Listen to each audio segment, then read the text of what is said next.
Welcome back to Beyond the Lens Productions as we continue our exploration of the Pontiac Grand Prix. This being the 2004 generation, which was arguably the final generation of the Grand Prix because it would later on be reimagined as the Pontiac G8, which would share its platform with one of the Holden vehicles of Australia. But if you would like me to do a video about that one as well, just leave me a comment below and I can certainly make that happen. With the success of the previous generation Grand Prix, both in terms of sales and general acceptance in the marketplace, designers and engineers had a lofty challenge ahead of them. While the styling of the previous generation was spectacular when it was originally introduced, new design trends had evolved in Detroit and elsewhere, driven chiefly by Cadillac's daring and influential arts and science approach. In comparison to the sharper, more angular designs coming from Detroit and abroad, the soft athletic surface of the 1997 Pontiac Grand Prix had by 2003 become rather dated. The fact that very little had been done to freshen up the look exasperated this situation. So it was time for a new one. A new approach was required to update the styling of the Grand Prix. And once again, they needed to still maintain the brand identity of the Grand Prix and make the Grand Prix what it was before with a fresh new design. Unlike the previous generation, where practically nothing was carried over from the 1988 to 96 version, this new Grand Prix was actually a reskin of the existing platform. While some upgrading to the suspension and drivetrains were instituted, the basic unibody construction and floor plan was largely carryovers from the 97 to 03 model years. The truth was, the GMW body was a very capable platform and with some minor improvements could carry on with just only a little hint of obsolescence. The Grand Prix was given a more modern look, one that was keeping up with the times yet retaining the essence of the brand. It is said that some of the fine tuning design came from GM product czar Bob Lutz, and his design team are credited with the final design. The 2004 model year. Up front, the new Grand Prix featured a split grille, cat's eye headlights, driving lamps built into the front bumper fascia. The look, however, was entirely new, with crisp contours, angular creases, and a decidedly aggressive stance. The front end featured curved triangular elements, including headlights, grille openings, even the Pontiac arrowhead on the nose. They, like the driving lamps, looked significantly larger before adding a dramatic flare to the front end. The hood featured three fine ribs which formed an ironing board contour similar to the Pontiacs of the past. The body sides were significantly taller than before, giving a sort of fuselage appearance. This look was accentuated by the lower body skirting at the rocker panels. The shape of the side glass was more angular than before, especially on the rear door glass, which swept up, giving the appearance of a coupe body style while still being a four-door. This was seen as an important feature as it was only to be available in four-door sedans instead of coupes like they had been in the past. Likewise, the roofline was a fastback, which cut into rear seat headroom more than before, but was perceived to be a necessary design element. Though it was attractively designed, the rear of the new GP was seemingly less successful at projecting the Grand Prix persona. Aside from the call-out badging, contrasting charcoal color on the lower edge of the rear fascia, and twin outlet exhaust tips on the dual exhaust, there was little in the way of design character that said Pontiac at all. Indeed, the triangular-shaped taillights, which extended around the corners of the body and into the rear quarter panels, and its Euro-inspired license plate housing, could be quite at home in the tail of a similarly sized European or Japanese sedan. That being said, it was certainly a pleasant looking view from the rear, and it did tie fairly well with the front end styling. There was not, however, enough of the aggressive, in your face oomph that screamed Pontiac as the car had seen in the past. One area where the 2004 Grand Prix was significantly improved over its predecessor was in areas of access and user friendliness. For example, the rear doors open at 82 degrees, allowing improved access to larger items. The 60/40 split rear seat also folded, and even the front passenger seat folded flat. Additionally, the trunk opening was nearly 10 inches wider than before and featured a lift over height nearly 6 inches lower, making it easier to get heavy items into the trunk to be stowed away. Items as long as 9 feet could fit into the car and be accommodated and still have the trunk lid closed. Inside, the new Grand Prix featured a completely new interior design to complement the new sheet metal. A completely new dash design console was implemented and had no real similarity to the previous designs. It was designed to resemble an aircraft cockpit and featured a 140 mile per hour speedometer at the center of the gauge cluster, a slightly smaller 7,000 RPM tachometer to the left, and to the right, a fuel level and coolant temperature gauge shared the same gauge face. The steering wheel was more European looking, with a black leather trim, 3 short silver spokes with radio controls on them, and a large curved triangular horn button that housed the airbag. The seats were also new. The front bucket seats featured a new thicker shell and offered more comfort but took up a little bit more space in the interior, slightly reducing the rear seat legroom. Depending on the model, seats could be cloth or leather covered. And to kind of go along with what I was talking about earlier about how this was more of a refresh, the seats from this generation actually did fit into the previous one as well. So there was a lot of similarities. Even the door handles were actually interchangeable on these. Speaking of models, the Grand Prix lineup was shuffled once again in 2004. The SE model was dropped, as was the 3100 V6 engine and with its mated transmission, making the GT the entry-level model. Different options were classified as GT1 and the plusher GT2. The supercharged GTP also returned with a supercharged V6 and new Comp G option package was made available on the GTP sedan. The Comp G became the top of the line Grand Prix for 2004. As mentioned earlier, the W body platform from 97 to 03 Grand Prix were retained and updated for the 2004 restyle. One of the more significant changes was the substitution of a steel engine cradle with an aluminum version of the same design. The aluminum cradle had already been in production in the Chevy Malibu Monte Carlo, which also used the W body platform. The use of the aluminum saved about 50 pounds off the nose of the GP, helping reduce weight while improving front to rear balance. The 3800 V6 engines also received some updates. New induction systems were implemented to both the normally aspirated and supercharged versions. Both engines, now referred to as the 3800 Series 3 V6 engines, were given new UPC codes to reflect the change. For a normally aspirated 3800, the new cast aluminum intake manifold replaced the composite manifold, which was prone to leaking and occasionally breakage.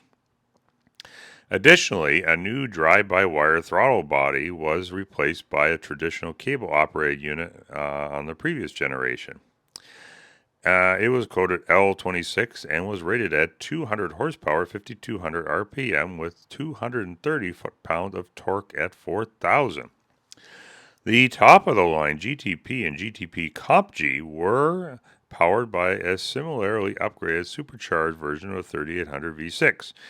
In addition to the new drive-by-wire throttle system, the engine received a forged powdered metal connecting rods for more strength, and newer, more efficient version of the Eaton Model 90 supercharger, known as the Generation 5. The new blower heated the air less from the previous version, further increasing the air density, taking slightly less power to make it turn as well. The new engine, code L32, was rated at 260 horsepower, 5,200 RPMs, and 280 foot-pounds of torque at 3,600. The big news for 2004 was the introduction of the competition group package known as Comp G, optional on the GTP. This package offered a number of upgrades over the standard GTP, which enabled it to attain lateral G-force acceleration numbers of 0.83, an impressive number for any type of vehicle, let alone a fairly large front-wheel drive sedan.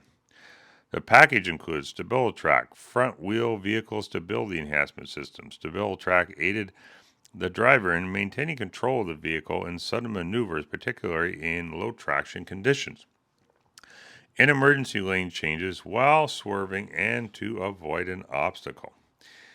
If the system determined that the vehicle was not responding appropriately to the driver's steering input, the StabiliTrak automatically reduced engine torque and applied precise amounts of pressure to the individual front brakes to slow the vehicle and help bring it back onto its intended path. Another feature of the Comp G package was a tap shift, touch-activated power, a feature that turned the transmission into a manual automatic hybrid.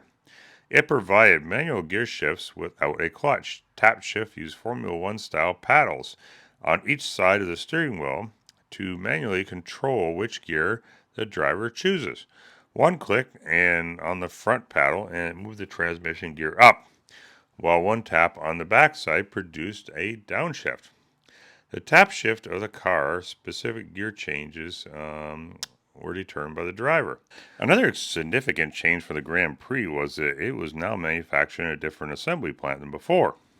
Previous models were assembled at the Kansas City plant, but since the facility was being retooled for the upcoming Chevy Malibu and Pontiac G6 production, it was moved to Canada's Oshawa 2 assembly plant. Once again, Pontiac gave the public a preview of the upcoming production models of the Grand Prix GXP, a beefed-up version of GTP which featured an all-aluminum 5.3-liter GM small block V8 and a host of aggressively styled body modifications to show the high-performance cars can actually have 4 doors. For the 2005 model year, little had changed at all, aside from the available MP3 audio system, optional remote start feature, and hands-free OnStar system, a new color, blue-green crystal metallic, and some new wheels were things that had changed on from the 2004 model. That is until the mid-year when Pontiac brought out the Pontiac Grand Prix GXP off the show car turntable and actually put it into the showroom floor. That's right, the concept made it to the showroom only 1 year after its debut.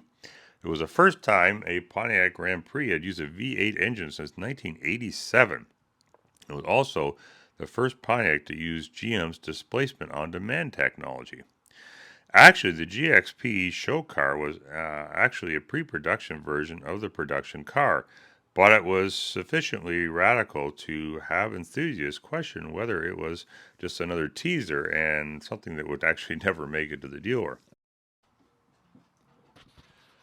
Now, it was quite the interesting endeavor to actually get this V8 engine inside of a car that was really only designed to house a fairly compact 3.8-liter V6. But GM made it happen with a lot of different engine modifications, and this 5.3-liter benefited from a number of different Corvette-derived components and technology to make it happen.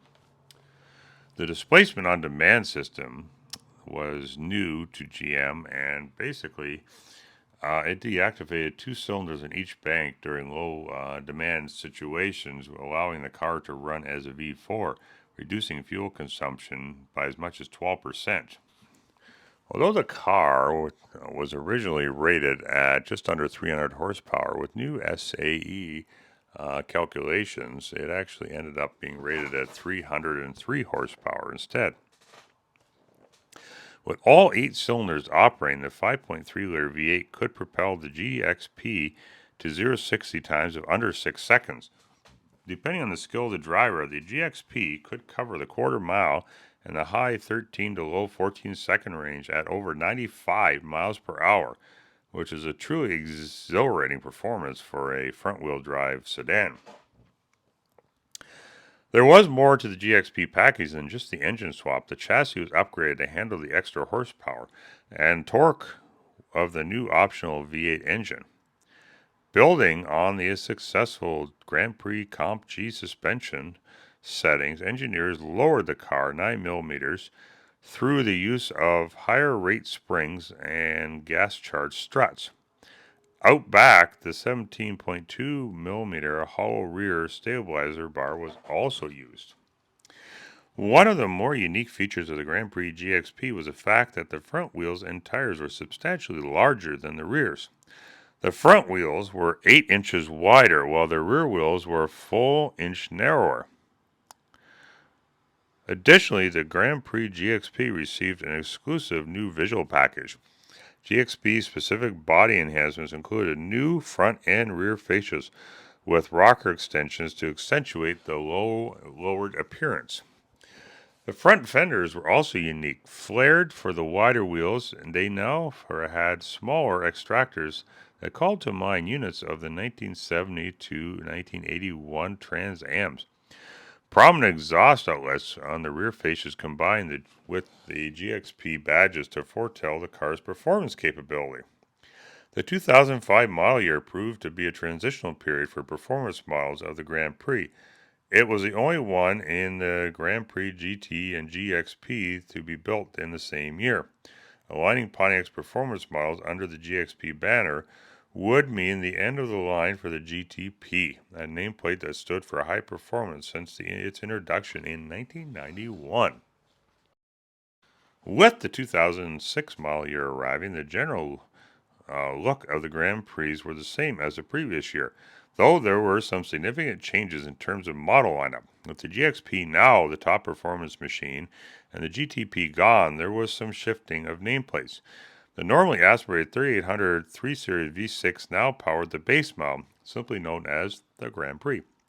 The supercharged 3800 3 Series 3 now powered the Grand Prix GT, essentially with a few detail changes, particularly with the rear fascia, and what was the 2005 Grand Prix GTP became the 2006 Grand Prix. And what the non-Comp G equipped new 2005 GTB became in 2006 was the Grand Prix GT. The GXP sedan remained unchanged from the 2005 half model year. Some new option groups were also unveiled at the base Grand Prix and GT. In order to give the two lower models some added visual appearance, a new special edition package was introduced. It carried a $2,000 price sticker and consisted of a custom front air dam and ground effect skirts designed to visually lower the vehicle, creating a sportier look. 17-inch wheels with 5-spoke aluminum and Michelin 225/55R17 tires with an inflation monitoring system were also part of the package. This marked the first time that the 17-inch wheels were available on the base Grand Prix. 17-inch wheels were standard on the 2006 Grand Prix and on the GT as well. Pontiac was pleased to report the sales of the 2006 Pontiac Grand Prix GXP represented a full 30% of all GP sales. Obviously, the aggressive styling and powerful V8 engine were big factors in the purchasing decision. Buyers looking to modify their cars for more performance were more likely to purchase a GT model, as there was and continues to be a very strong aftermarket parts support for the supercharged 3800 V6 engine. That sort of support was not yet ramped up at this time for the front-wheel drive version of the 5.3-liter V8.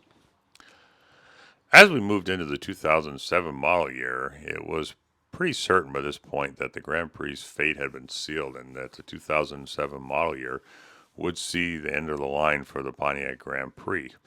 And it would be rebadged and renamed into a new car, which would become the Pontiac G8, which was a Holden derived version of the Grand Prix, which would continue on until Pontiac's demise in around 2010. So, if you would like me to continue with the story and move into the Australian Holden version, I can certainly do that. I want to thank everyone for following me along on this journey through the history of the Pontiac Grand Prix. A lot of you I know have really enjoyed it. I really enjoyed reading a lot of your comments and stories about some of your own experiences with the cars and even with some of the cars that you guys still have today. As always, please like the video, subscribe to the channel, and leave a comment below and let me know what you think. And I will see you guys in the next video.